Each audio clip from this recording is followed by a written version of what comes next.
it's nice that Freddie brought up decisions there, because it kind of ties into what I was going to talk about there. So hopefully I can lead into dads as well. But I kind of wanted to talk about the circumstance and consequence, as it were. There's I've mentioned it enough while I'm up here, at least. I'm a nerd, and while I don't game actively anymore, I ain't got the time or money for it. I try to follow when I hear something's interesting going on. There was recently a new game called Until Dawn, a horror game. Kind of plays off a lot of the horror cliches, but it plays a lot on a lot of the trailers. I didn't see the trailers, but played a lot on the idea that your choices matter in the game and will change things. So I was like, all right, that sounds interesting enough. So I watched it. Well, most of it. People haven't finished playing it yet, so I haven't seen all of it. But I've watched some of these people play it, and what I realized, the game isn't about choices as much as it is the consequences of those choices. Big play on it is, I don't know if you guys saw this movie. I didn't see it. But the butterfly effect, the idea that the theory is that the butterfly flapping its wings could be the little amount of energy needed for a raging hurricane to start in a couple weeks, just from the airflows and things moving on. The idea that little things will cause bigger results later on through, again, unseen circumstances. And introduce them with that. So like I said, a lot of the game it talks a lot about more so consequence, the idea that, you've been kind of trying to come up with something. There's a part in the game where monster's chasing someone, and because he was helpful to this one girl earlier in the game, she's there waiting at the door, and she's able to open the door for him, and he can get in without getting caught by the monster. That sort of thing. Like, you would have known that decision much earlier on would have affected that later on. But I don't want to spend too much time on the game, but that kind of sets up what I'm talking about here. Because what I wanted to get to was a cousin of mine. I actually had to unfollow on Facebook because I was tired of seeing his posts. Anyone following the news, I'm sure, ended up hearing about the, and I can't remember the names involved, I'm sorry. But everyone, I'm sure, will know the story if they heard anything about it. The reporter, the gay black reporter that was fired and felt he had to take revenge against the channel, the news company that fired him, and he ended up not only on live TV while they were doing a report, shot and killed a cameraman, the reporter, and that used to be his coworkers, and then the councilwoman, I think, or something like that. Didn't kill her, actually. No, she survived, but he still shot all three of them, not only on live TV, but then also filmed it on his own phone and posted it up onto the internet for everyone to see. And of course, it was all over the news for days. If it ain't football season, we keep the news channels on at work. So so it was all over that. And of course, I saw a lot of posts on Facebook. But I ended up having to unfriend my cousin because it was ironic because he made 3 or 4 posts about it. And only one of them did not also repost the video from the guy's point of view. Like you saw, like almost like, if you, it kind of reminded me of the game, the first person games where you've got your weapon in front of you and you're walking around like that. That's how you kind of see it. You see it from that view, and he kept warning. He's like, hey, graphic content, and he talks about how, it's sick that he wanted people to see this, and how, he posted up like that.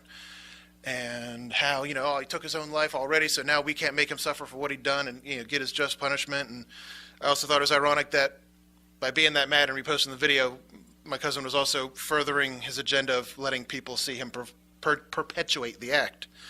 But again, that kind of... What I more so wanted to talk about was the idea that now he can't face punishment the way we want him to. This notion that I saw in more than one place, not just my cousin. But like I said, I kept seeing post after post about that, and there were other posts that he'd made when a lot of the other stuff has happened lately, and I was like, yeah, I'm tired of seeing that negative attitude about it. But the idea was that he Like I said, he was a gay black man, and he felt all this stuff coming down on him, that he felt that need to take revenge and then eventually take his own life afterward. But the idea that much, when you've got something in front of you like that, it's really easy to say, that guy did wrong. Bad man, he should be punished for what he did. It's really easy. But at the same time, that's, again, the consequence of his actions. And not that I'm saying he ain't liable for his actions, that he is still accountable. He still made that decision. Don't get me wrong, I'm not making excuses for him. But it's the idea that circumstance led him towards that. Like I said, poor decision to make in those circumstances. But something led him towards that. And not, he got made fun of because he was gay and black. Whether or not there's a homophobic, racist element at his work or not, the idea that he was pushed that far to want to commit that crime.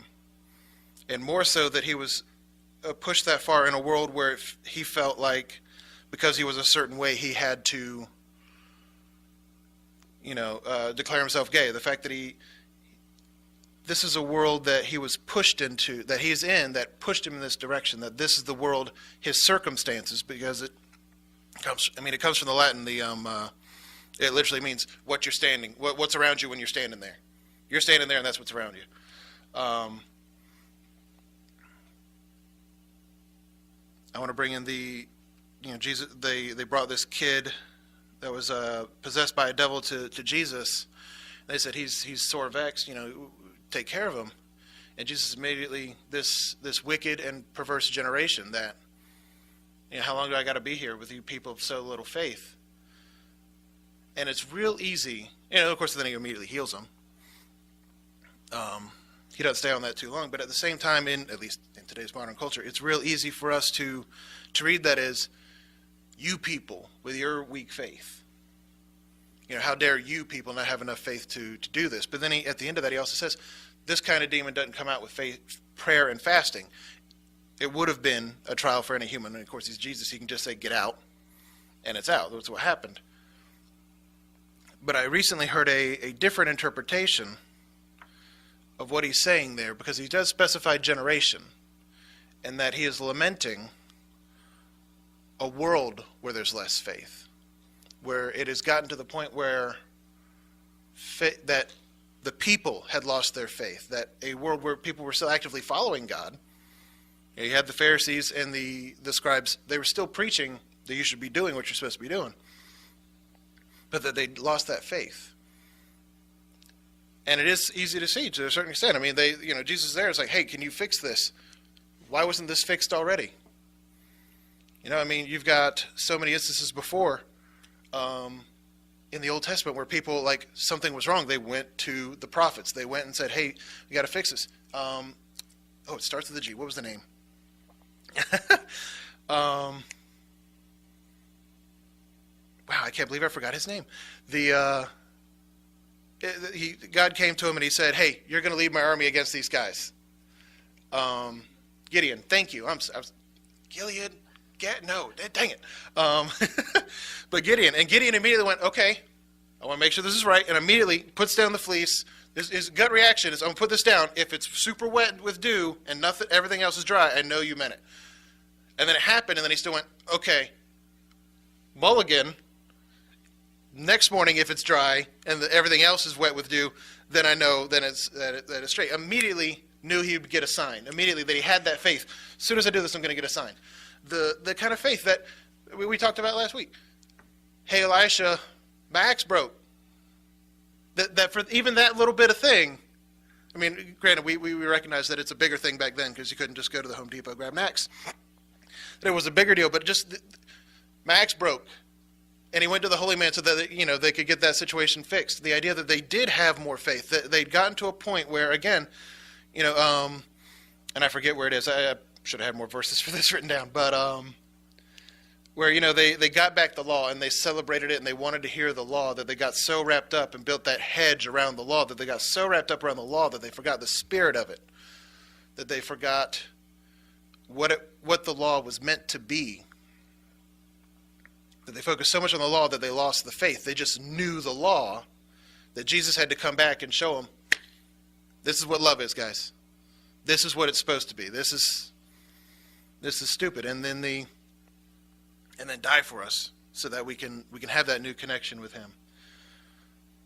It translates to this modern attitude where people are very quick. It's really easy to say, this guy's done wrong.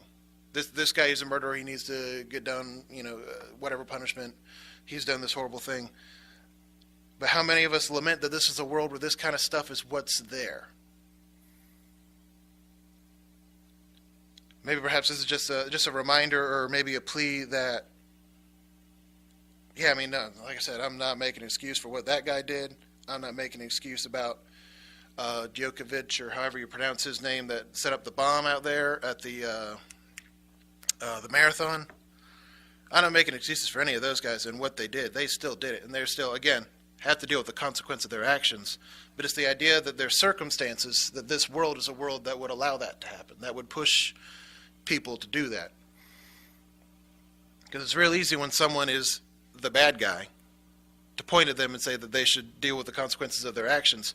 But even us in our daily lives, how often do we skirt around these things? And we see the circumstances in our own life. We're like, well, I know why I made that mistake. X, Y, Z. Even shoot, you can. I'm trying to think of a good example, and I can't. You can blame some habit you have, like, oh man, it was because of this little thing that happened when we were kids, that I have this horrible habit now, that I have this weird tic now, and that kind of generated this weird situation at work or whatever. It's easy for us to see our own circumstances. But I think what's important to remember is that we're all, at the end of the day, in the same circumstance. So that no matter whether or not we're here every Sabbath, or it's someone out in the world, that they're in the same horrible place that Satan's ruling right now. And that we're all put under the same stress. And whether or not we've succumbed to one temptation and someone else another, that doesn't matter. Because again, and I said this recently up here again, we've all fallen short and screwed up. That is death. And, in Ecclesiastes, he says it over and over again. Doesn't matter if you're rich or poor. Doesn't matter if you're an animal or a human. Everyone dies. You're guaranteed to die. Like he says it like that. It's like one thing is always going to happen in everyone's life. They're going to die, no matter whether you're rich or poor, and by extension, righteous or sinful. So when he says the wages of sin are death, it's not even this world. It's like that's not even death. That's not even the punishment. There's death in this world.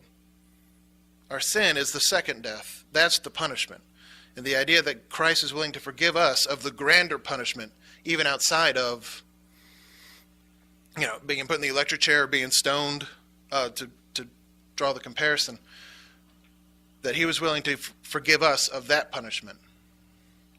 Should we be so eager to condemn someone to something that's eventually going to happen anyway? Should we instead lament and pray that, we can find that people like that can find peace in this world before the end times come? And maybe that's part of it. That we get so wrapped up in the law. That'd be an issue for the church as it is that we get so wrapped up in the law that we forget to love, like the Gentiles do, that starts to trigger, the return of Christ again. Versus the rest of the world becoming so obsessed with the idea that you don't have to follow the law, coupled there together, that could spur that all back. I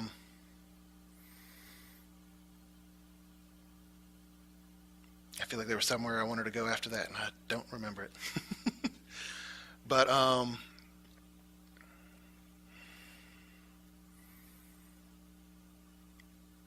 yeah, I suppose that's it. There's just the idea that our judgment should not be kept for the action itself, but also remembering the circumstances in it, and that perhaps when we screw up or when they screw up, we should instead come together and remember where we are and pray that we all continue to move forward.